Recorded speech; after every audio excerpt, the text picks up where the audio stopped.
extremos aqui, a Marli lá no centro de São Paulo, a Noeli em Polônia, a Santa e o Gru em Santos. Já cruzamos 3 pontos do mundo. É, né?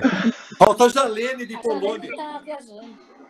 A Jalene está voltando de viagem. Chega daqui a pouco ela está chegando na cidade. Mas já está gravando. Então tá bom, já está gravando, graças a Deus. E eu acho que eu tentei acessar o Alessandro aqui, não consegui não. Cadê o Alessandro? Olha o Alessandro aí. Ou pelo menos ele está aí. Não sei se ele está sem câmera, mas ele está aí. Ele tá aí. E aí, Ale? Tá com o microfone desligado. Dirigindo. Oi, Ale, boa noite. Tudo bem? Tá dirigindo, né? Microfone, Ale.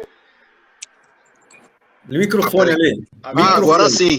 Boa noite, tudo bem? Ei, garoto. Ei, Ale. Como é que vocês estão? Tudo bem? Ah, legal, graças a Deus. Isso aí. Para variar no trânsito.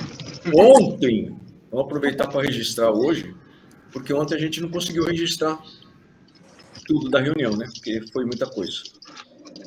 E aí, quem está no grupo deve ter visto, antes de ontem, ou sei lá, 3 dias atrás, tinha uma foto de um bebezinho lá no grupo, né? O Murilo, ele tem 1 ano e poucos, 1 ano e 2 meses, 1 ano e 3 meses. E é filho de um parente daquela família do Carlos, do Roberto, da Regina, né? Que vem aqui em casa. E ele está há não sei quantos dias no hospital e não sabem, não conseguem descobrir o que ele tem. Nos exames dele, não apareceu nada. Não tinha nada. Ele não deveria estar daquele jeito, segundo os exames e os médicos.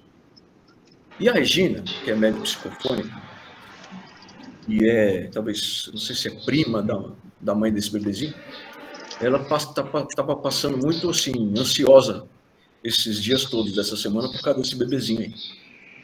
Aí eu conversei com ela, expliquei, a reunião já tinha começado, a partir da mesa, né, de comunicação, de doutrinação. E é bom para os doutrinadores prestar atenção aí, porque ontem foi quinta, né? Acho que era ontem que o Gru devia ter vindo, porque ele tinha programado para vir uma semana sim, outra não. E agora ele não conseguiu vir ontem, né, Gru? Você perdeu ontem numa situação atípica. É que, infelizmente, diminuíram os números de ônibus de Santos. Não, eu já imaginava. Já. Então, se eu saio daí e o Alessandro me levou, eu consegui pegar o último ônibus na última hora e eu chego aqui 1h30 da manhã. Não se preocupa, não, agora que você está aposentado, nós vamos financiar uma mobilete para você. Ah, maravilha. Você vai subir e descer de mobilete. Maravilha. Mas voltando ao bebezinho, a Regina estava meio estranha a semana inteira, né, coitada, preocupada com esse menino. E aí, eu conversando com ela, né, nós tratamos ela havia 3 vultos perto do bebê. Aí nós cuidamos do representante desses 3. E conversando com ele, eu percebi que a conversa estava meio estranha, parecia que estava meio truncada, né? Aí eu fiz uma prece silenciosa, enquanto eu conversava com ele, eu pedi ajuda, né? Porque para mim vem pelo pensamento, né? É intuitivo, né? Eu não vejo nada e não ouço nada. Eu ouço o espírito porque envolveu a mediunidade, através da mediunidade.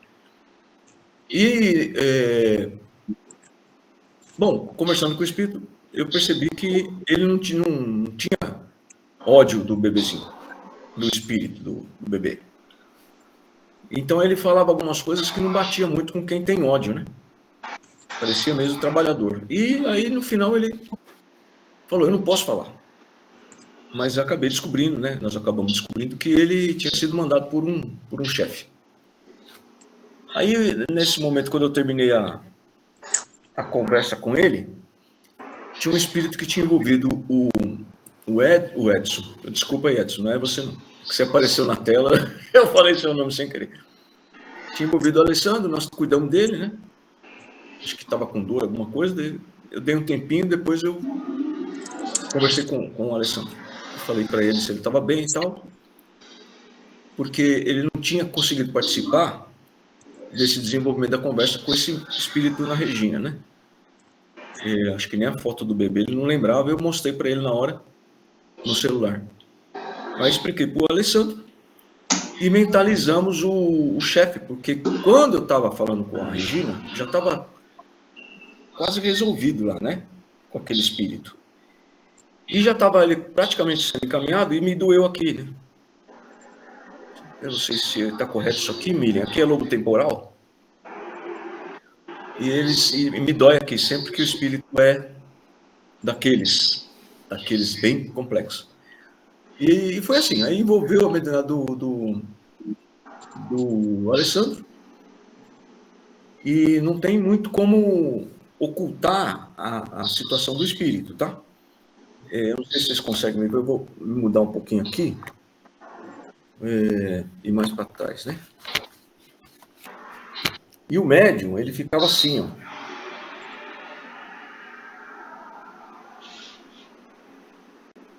Então isso aí a gente já está acostumado, né? Era um dragão e ele era da igreja. E ele foi papa. E isso aí, para nós, assim, não é nos dizendo melhor do que ninguém. Não é, a gente já trata disso há muito tempo, né? Dos papas da igreja. Mas, enfim, nessa situação, conversando com esse espírito, ele era muito endurecido. E a conversa dele já veio de cara, né? Falando, não adianta fazer nada disso. A gente coloca outros e nós vamos levar ele embora. E aí foi vindo informação na intuição. Aí eu percebi que esse dragão, ele era alguma coisa conhecido nosso. Mas ainda estava bem boa a conversa. E desenvolvendo a conversa, eu percebi, não descobri nada, né? Isso é revelado, não é descoberta nenhuma. Eu percebi que havia uma rede em cima do planeta. Nós já vimos isso antes, mas diferente agora. Uma rede em cima do planeta. Então vocês sabem o que é a trama de uma rede, né? A rede ela tem uma trama e em algum lugar ela vai se cruzar com outra para formar um losango da rede, né? Então em algum lugar ela vai cruzar. Aqui está fazendo um losango que vai seguir a linha para cruzar em outro e vai fazendo uma rede. Quem nunca viu uma rede, quem nunca viu uma tarrafa, vá na internet que você vai ver que é uma trama, né? E aí, em cada ponto que cruzava a linha da trama, era um grupo chefiado por um dragão atacando milhares, talvez milhões de recém-nascidos na Terra. No planeta inteiro. Olha o tamanho do negócio. Eu sei que o Alessandro desligou a câmera porque ele vai chorar. E um monte de bebezinho, né? Que eles estavam tentando impedir que o bebezinho, né? Que aquele espírito se desenvolvesse. Porque a gente começa a desenvolver e trabalhar depois, né? Muitas horas depois que já está adulto, já é um senhor, uma senhora, né? Ainda é muito raro, né? Você pegar pessoas de pouca idade trabalhando com a mediunidade na Terra. Mas a gente percebeu, eu percebi que era um grupo muito grande de espíritos recém-encarnados, reencarnados, e me parece, a gente vai tentar depois confirmar através de mentor, me parece que isso aí foi uma leva de espíritos iluminados que reencarnaram na Terra recentemente. Mais ou menos como a gente fala aí, 80 mil anos atrás, os exilados de Capela, me parece que milhões de espíritos reencarnaram ao mesmo tempo aqui na Terra recentemente. E havia um grupo gigantesco, mais gigantesco ainda, né, para evitar que eles se desenvolvessem. Eles estavam trabalhando para desencarnar esses espíritos, esses bebezinhos. E é interessante porque tinha um dragão comandando cada grupo, em cada ponto do planeta. Então, ontem foi uma reunião atípica, apesar da gente trabalhar com dragão há muito tempo, né? Especialmente trabalhar com dragões da igreja. E Bom, para quem não sabe, existe um livro de Emmanuel, psicografado por Chico Xavier, e a gente tem todos os autores que Chico Xavier patrocinou a psicografia, a gente tem como absolutamente confiáveis, né, fidedignos. Pode ler sem susto nenhum, que tudo aquilo ali é real, tá bom? Não precisa ficar em dúvida. O negócio é tão real, que tem muito espírita que acha que aquela coleção A Vida no Mundo Espiritual de André Luiz é ficção. Mas escrito por... Vai sair tudo no vídeo. Você pensar que eu tô doido aqui, tô batendo em espírito. É um pernilongo.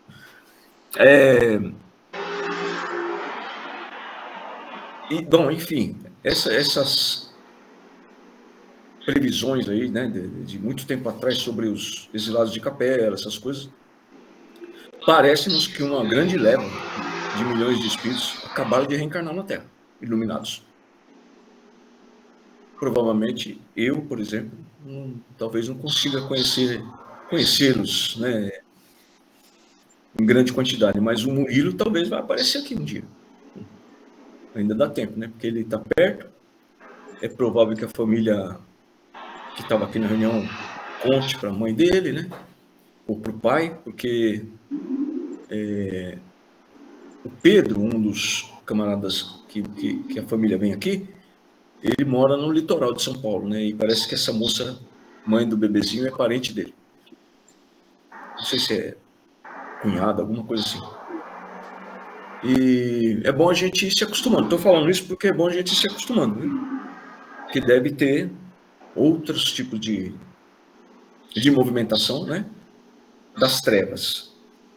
Bom, eu não sou nenhum espírito especial, mas isso me emociona porque quando eu era bebezinho, aconteceu comigo. Eles estavam me sufocando na cama e o meu mentor chamou meu pai lá no trabalho dele.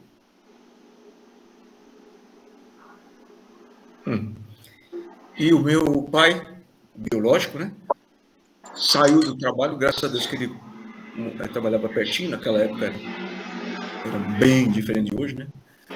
E ele correu, acho que 2 ou 3 ou 4 quarteirões, e quando ele chegou em casa, minha mãe não tinha percebido, e eu estava no berço, já estava meio azulzinho ali, meio roxo, estava sufocado. E eu só entendi o que aconteceu agora, né? Eu sabia o que tinha acontecido, mas não sabia por quê, né? Você tem isso como uma coisa comum, né? Que acontece com a criança, né?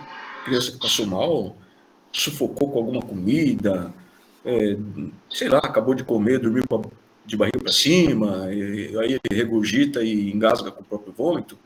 A gente fica imaginando esses monte de coisa comum, né? E depois que eu fui descobrir, trabalhando no espiritismo, depois que apareceu esse monte de coisa aí para eu fazer, é que eu percebi o que era, e eu conversei com o espírito, chefe de falange, que tentou me matar quando era bebezinho. Agora eles trouxeram para nós cuidarmos de ajudar esses outros espíritos, né, que hoje são bebezinhos. Então ontem foi assim, até comentei, né, depois dessa doutrinação, ainda era 8h30, a gente termina a reunião 9 horas, né, costuma terminar 9 horas. Ainda comentei com o pessoal, olha, quem não viu, quem não consegue ver, quem não tem visão, quem não tem a percepção aí da intuição apurada, eu vou contar para vocês o que aconteceu aqui hoje, tá? Aconteceu um negócio aqui hoje tão importante que se a gente quiser passar o resto do ano sem trabalhar, nós já estamos no céu. O que aconteceu aqui ontem nessa casa foi um negócio impressionante. E não era para ser tão impressionante, tá? Era para acontecer muito isso. Porque tem muita rede, né, de trevas trabalhando na Terra, mas a maioria das casas espíritas e a maioria dos médicos não quer cuidar disso aí não, porque tem medo. Por isso que a gente sempre orienta e incentiva os médios que estão trabalhando trabalhando conosco, né, que já adquiriram conhecimento, né, nas nossas atividades e nas leituras e nos cursos e nas palestras, a abrirem centro espírita, tá? Não fica pensando que nós temos aqui hoje 15 pessoas na mesma sala, porque não é assim que funciona, tá? Nós começamos aqui em 2, 3 pessoas, 4 pessoas, 6 amigos, mulheres e tal, que vieram de outro lugar. E nós já chegamos a fazer muita reunião aqui, só eu e o Júnior, eu e o Adi, um amigo nosso. Já fiz reunião aqui, eu nunca fiz sozinho, absolutamente sozinho, como encarnado, não. Sempre tinha alguém, ou era o Júnior, ou era uma outra pessoa encarnada. Juju não deixa. É? O Juju não te deixa. Juju, o que ele falou? O Juju não te deixa. Então, mas já aconteceu dele não poder vir uma ou duas vezes nesses 9 anos, né, da casa nossa aqui. Quando a gente formou a Casa Espírita aqui, a gente só fazia estudo. Era sede, Sociedade de Estudos e Divulgação do Espiritismo. E depois que eu fui descobrir, depois de estudar, que Allan Kardec, em Paris, montou um lugar desse também, de estudos do Espiritismo. Só para estudar o Espiritismo. Você vê como são as coisas, né? Tá bom, gente? Então fique esperto. Era a Sociedade Parisiense de Estudos Espíritas, não era, doutor? E começou na casa dele. Olha que louco o negócio. Começou na casa dele. E aí o pessoal fica falando, mas não pode, porque você tem que ir para a casa espírita, não pode trabalhar em casa. É uma pergunta tão simples, né? Tão simples. E aonde que começou a primeira casa espírita? O cara já saiu que nem um doido, alugou uma sala e começou sozinho lá, falando com as paredes. Tudo começou na casa de alguém, gente, né? As pessoas têm casas espíritas aí em salas e salões alugados porque tem muita gente. Não dá para fazer na casa do cara, mas a primeira casa de caridade, neste sentido, de estudo, foi Jesus que abriu, né? Na casa de Maria Marcos, mãe do Marcos, evangelista.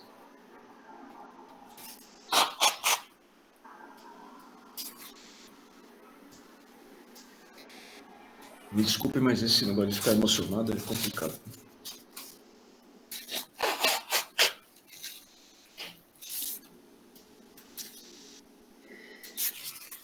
Tudo bem que a gente se emociona com coisa boa, né? Aqui só acontece coisa boa. E aí, por falar nisso, nós vamos fazer umas perguntas para vocês, tá bom?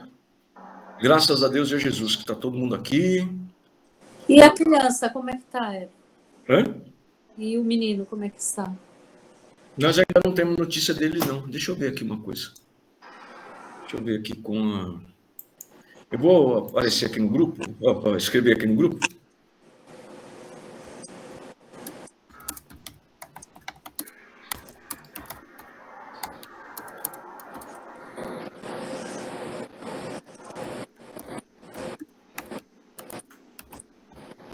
Pronto. Vamos aguardar. Tem alguém mudando o canal da televisão? Então, tava dando algum problema. Eu já mandei uma pergunta lá pro grupo, vamos ver o que eles respondem para nós, tá? Eu falei agora há pouco de uma pergunta, não falei? Quem que lembra aí a pergunta que eu fiz aí? Quem que fez a pergunta?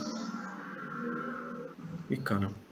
Então é o seguinte, vamos ao que interessa mais agora para hoje, que é o seguinte, tem um assunto muito importante que é tratado no Livro dos Espíritos, em um capítulo, se não for um capítulo, é uma parte muito grande de um capítulo, tá? É o livro 3, capítulo 12. Ele está lá no tópico Perfeição Moral, tá? E nesse capítulo, ele comenta de novo um assunto importantíssimo para nós, que é o egoísmo. Tá? Mas para a gente falar sobre isso, pessoal, a gente precisava fazer um jogo aqui, tá? Uma brincadeira para envolver todos quanto quiserem participar. E o Edson lá na Surdina pode escrever para nós. Tá bom? Você acredita em Jesus?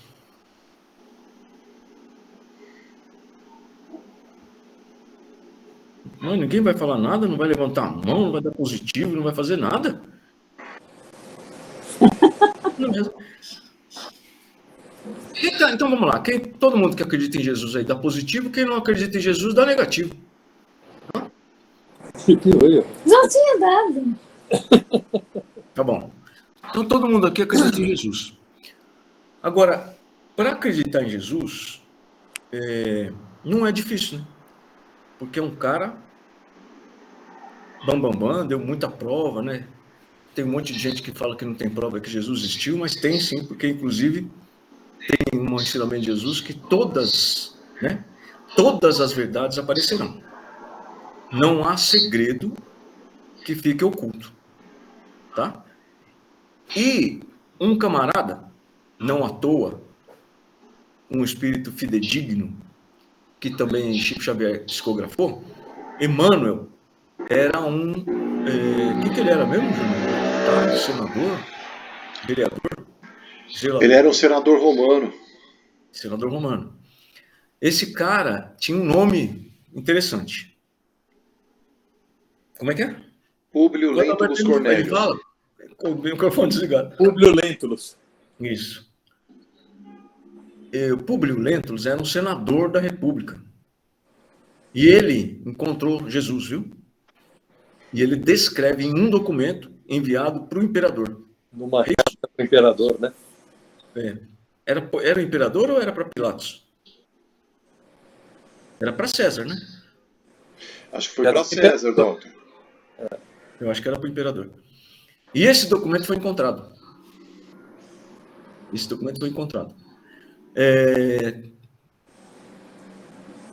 Imperador, né, Edson? O Edson escreveu imperador aqui. Descreve Jesus, viu? Então, não tem esse negócio não. Jesus existiu mesmo, tá? Foi visto por milhões de pessoas. Milhares, talvez. Milhões. Para acreditar em Jesus, nós precisamos também avaliar que é fácil acreditar em Jesus, porque nós somos cristãos há muito tempo, e no nosso íntimo, lá no nosso espírito, é certeza, tá? Que a gente já segue Jesus há muito tempo. E provavelmente nós seguimos Jesus em Jerusalém, tá bom? Quem não acredita nisso não tem problema. É que nem acreditar em Deus, né? Quem não acredita em Deus, Deus não vai deixar de existir só porque a pessoa não acredita em Deus. É impossível a gente estar nessa pegada que estamos hoje sem ter seguido Jesus desde sempre, tá bom? Aí, nós vamos partir para outra situação. Você acredita em tudo que está escrito no Livro dos Espíritos? Vocês já pensaram nisso, já? Eu acredito. Nós somos espíritas, né?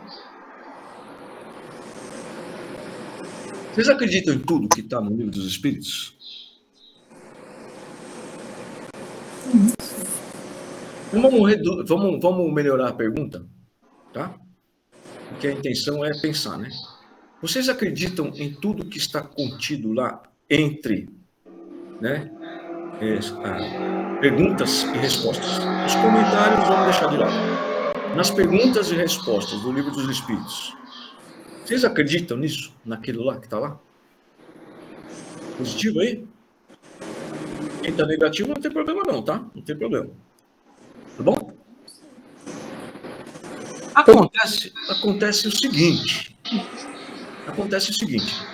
Quem foi o camarada, né, que conversava com o Kardec para responder as perguntas? Na verdade, eram vários médiuns que faziam as perguntas e recebiam as respostas, cada um de um espírito, né? E aí eles comparavam as respostas e quando a maioria batia, ele replicava a resposta, não era isso? As perguntas que o Kardec fazia, né, porque ele pegou vários papéis já escritos e depois ele começou a fazer uma investigação. Quando ele começou a fazer a investigação, ele perguntava ali em Paris, onde ele estava. E ele perguntava isso e depois ele teve confirmação em outros pontos do mundo, mas ele fez perguntas específicas, ele fez um questionário. Tá? Ele fez perguntas e teve a resposta de um espírito. Vocês sabem que espírito foi que respondeu? Um único espírito? Não. A resposta veio de um único espírito. Está lá em André Luiz também. André, é do Espírito da Verdade? O Espírito da Verdade. O Espírito da Verdade utilizou espíritos superiores iluminados para poder chegar até a mediunidade, tá?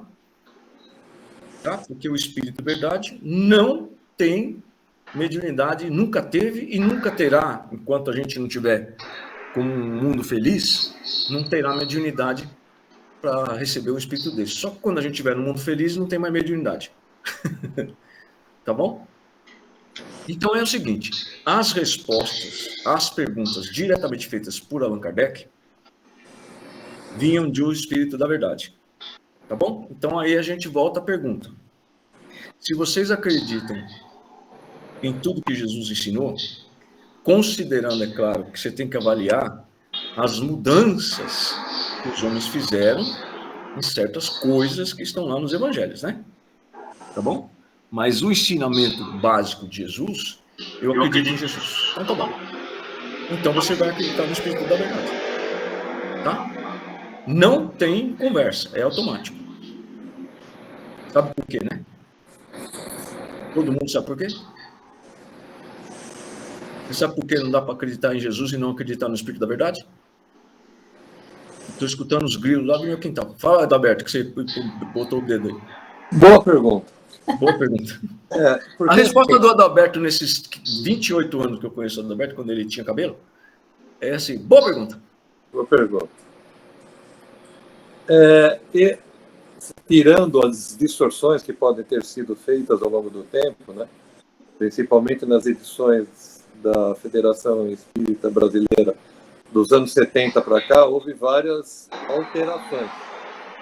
E algumas podem ter alterado algumas respostas do Espírito da Verdade que foram escritas nas edições anteriores por Allan Kardec. Né? Tudo bem, mas nós já consideramos também que os evangelhos, que estão os ensinamentos de Jesus, a gente tem que considerar que há algumas alterações que ficam muito nítidas para você perceber que aquilo ali não é Jesus. Né? Pedro matar uma pessoa só porque mentiu quanto arrecadou na venda de uma casa e entregou para casa, isso é óbvio que isso é mentira. Né? Está lá em Atos dos Apóstolos e é Novo Testamento. É óbvio que aquilo ali foi uma modificação da igreja para fundamentar a doação para a igreja. Como também na Bíblia, no Novo Testamento, fala que Jesus pediu para afastar o cálice dele, né, de sangue. Que Jesus não queria passar pelaquela prova. Você mesmo uma vez falou há alguns anos que quem que ouviu ele falando aquilo se ele estava rezando sozinho no Getsemane, né? Então, fica difícil você entender que tudo que está lá escrito, porque foram escritos por homens, né? Que tem a sua interpretação, seu entendimento, e pode ter sido alterado durante os séculos. Não, mas para quem sabe, o espírita geralmente ele sabe o tamanho que é Jesus. Então, quando você lê alguma coisa, você fala, não, isso aqui não é de Jesus. Né? Não, isso aqui não pode ser Jesus. Por exemplo, vocês acham que tem cabimento de Jesus chegar lá no como é que chama lá? Eu esqueci o nome. Lá no templo e gritar com todo mundo e bater nas pessoas e chutar as barracas dele porque eles estavam fazendo comércio? Isso não existe. Um espírito puro, um espírito co-criador, isso é mentira. Então, você fica claro isso aí. Mas então, voltando, é o seguinte, você tem no Evangelho, no Novo Testamento, tem facilidade, conhecendo Jesus como os espíritas deveriam conhecer, como espírito puro, de saber o que é de Jesus e o que não é. Aí eu volto à pergunta. Se você acredita em Jesus, considerando tudo isso, não esquecer de considerar que há alterações ali, que ficam muito nítidas, que foi a igreja que fez, tá bom? Não é de Jesus. Mas o grosso modo, o montante, por assim dizer, de riqueza do ensinamento de Jesus, né? Tá óbvio, né? O ensinamento que ele deixou. E não dá para acreditar nessa parte de Jesus, acreditar em Jesus, e não acreditar no Espírito Verdade. Vocês sabem por quê? Porque ele é a mesma pessoa, né? É o mesmo espírito, né? Verdade, muito bem. O Espírito da Verdade é Jesus. Tá? Jesus implantou na Terra o Espiritismo, utilizando, como eu já falei várias vezes, vários espíritos, né? Vocês vão imaginando aí um efeito cascata, tá bom? Que vem lá de cima, tá bom? e vai pegando lá um espírito superior, quer dizer, saiu do espírito co-criador, do espírito superior, um monte de espírito superior, espírito iluminado, até chegar em um espírito bastante sério, iluminado, né, daqueles que não mentem, para dizer a verdade, né, é assim que a gente tem que falar, que envolve a mediunidade e dá a resposta. Então, se você acredita em Jesus, você vai acreditar no Espírito da Verdade. Então, nós temos aí o Livro dos Espíritos, que tem um monte de situação que fala do egoísmo. Então, se você acredita no Espiritismo, se você é espírita e acredita lá, você tem que entender que a maioria das coisas que a gente faz, a gente tem que analisar se é egoísmo, tá?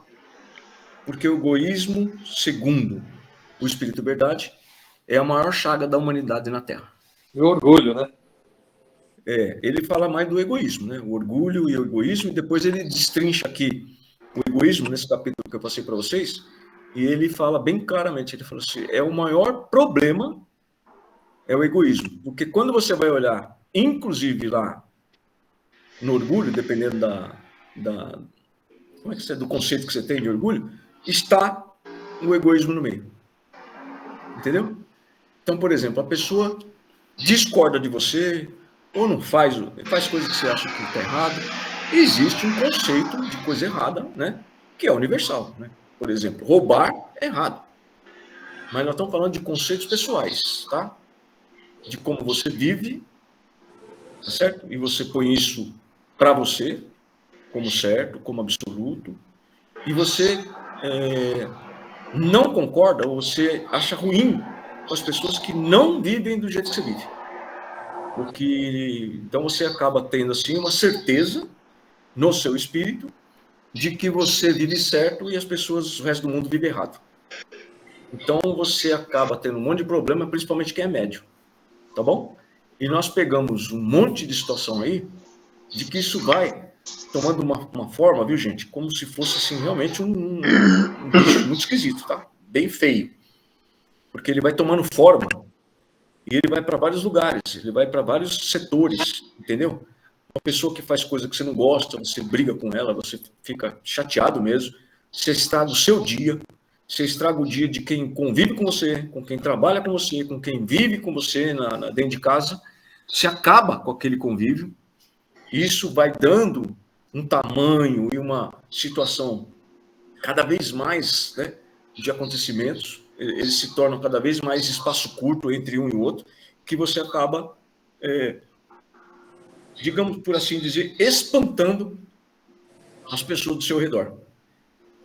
No nosso dia a dia, fora do espiritismo, a gente sabe que tem pessoas que é extremamente agradável ficar perto dela. Não é verdade? Você se sente bem com a pessoa. A pessoa é alto astral, é bacana. Não estou misturando aqui, tá? Ser bobão, tonto, achar que está tudo bem e tudo é alegria. Não, pessoas que são, né, altivas mesmo, são felizes, são pessoas positivas, alegres, entendeu? Todo mundo se sente bem perto de uma pessoa dessa. Só não se sente bem perto de uma pessoa dessa quem já está com problema mesmo. Então, quando a pessoa já está com depressão, ela vai achar que o cara é louco e não vai se sentir bem. Mas, do mesmo modo, a gente se sente muito mal perto de uma pessoa negativa, que põe defeito em tudo, né? Que acha defeito em tudo. Por exemplo, a Noeli falou para nós agora há pouco sobre fofoca. Você vai para um canto, tem gente fofocando. Você vai para o outro, tem gente fofocando. Vocês não têm o que fazer, gente. Então você vai deixando essas pessoas de lado. Vai mudando de bairro, vai mudando de padaria, vai mudando de bairro, vai mudando de cidade, porque o negócio fica feio. Ninguém gosta de gente negativa, intrigueira, né? Intriguenta, né? Fofoqueiro. Só quem gosta de fofoqueiro. Outro fofoqueiro. E aí a pessoa fica procurando no mundo alguém que concorde com ela. Ai, ainda bem que tem alguém aqui que, graças a Deus, é um ser iluminado, porque acredita que viver bem é viver como eu vivo. Certo? E você não está vivendo bem. Muitas vezes você está vivendo em cima de um conceito que você criou dentro da sua mente, tá bom? Dentro do seu centro cerebral no perispírito. E como médium, esses caras que eu acabei de falar para vocês, que você vai dar graças a Deus porque está chegando alguém perto de mim que concorda comigo, são desencarnados, viu, médium? Por isso que você se sente confortável, tá bom?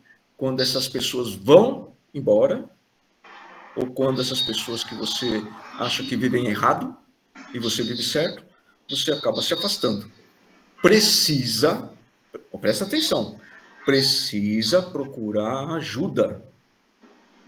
Por favor, precisa procurar ajuda.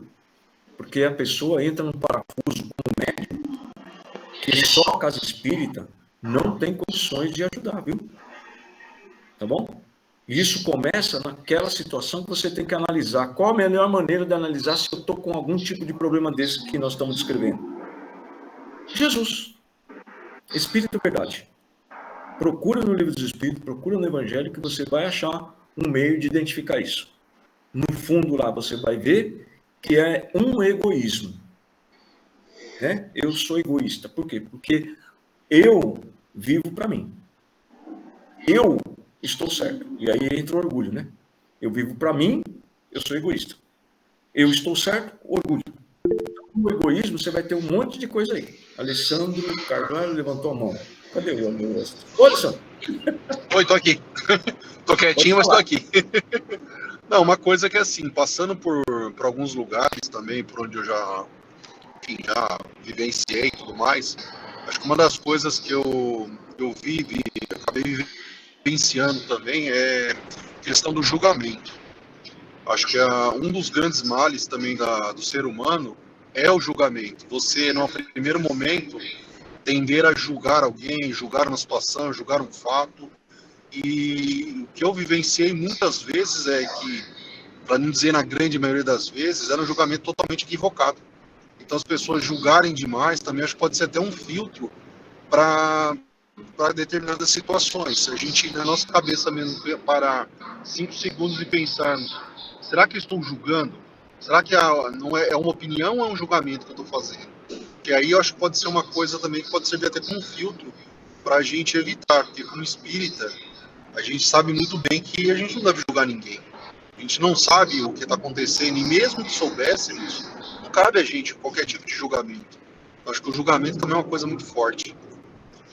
Com certeza. Existem aqueles conceitos universais que todo mundo sabe que é o certo e o errado, né? Inclusive no livro dos Espíritos tem. Kardec pergunta, como saber onde que está a lei e o certo e o errado? Está no íntimo do homem. Todo mundo sabe o que é certo e errado. Agora, quando você julga a pessoa nesse sentido que o Alessandro está falando, é muito feio, mas quando você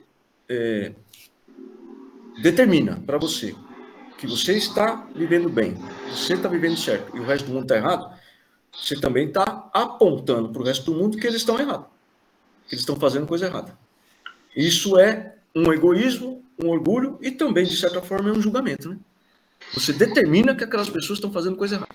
Bom, nosso tempo está basicamente esgotado. Eu quero que vocês gravem o seguinte, é necessário identificar isso, tá? Tem que identificar isso aí. Isso aí, às vezes, é um problema, uma enfermidade espiritual que está na mente e no centro cerebral do perispírito do médium. Nós estamos aqui tratando para ajudar a mediunidade, viu? Tem que tratar, casa espírita séria. Se você não tem aí onde você está, avisa nós, a gente cuida aqui em casa, tá bom? Mesmo que seja à distância. E ajuda médica, tá bom? Tem casos aí que necessita medicação. Você tem que passar no psicólogo para ele indicar um profissional psiquiatra. Não tenha medo, viu, de psiquiatra. Porque esses pensamentos aí, como eu disse, vai chegar gente perto de você que vai dizer que você está certo. Agora sim, agora você está vivendo bem. Né? Você está vivendo bem. Você tem razão, o resto do mundo está errado. É espírito, viu? Já está dentro da sua cabeça. Tá bom? Eu quero que vocês vivam bem. Tá bom? Eu desejo de todo o coração que vocês vivam bem, que vocês sejam felizes, com saúde física e mental. Combinado? Vamos nos despedir aí, porque já vai cair, e se cair, apagou, viu? Desculpe, mas isso acontece, tá? 1 hora é mais do que suficiente para a gente não se cansar tanto, né? Porque eu falo muito e vocês ficam com sono. Beijo, Marli, beijo, Noemi. Tchau, pessoal, boa noite. Boa noite a todos. Boa noite para todos, fiquem com Deus, um ótimo final de semana. Tchau, Sandro. Valeu, Edson, valeu, Noemi, Alessandro, Bru, Miriam. Tchau, Tchau, Valeu, Alessandro. Meu. Tchau, Edson. Obrigado a você, Edson. Boa noite e boa aula. Lele, apareça mais sempre, hein?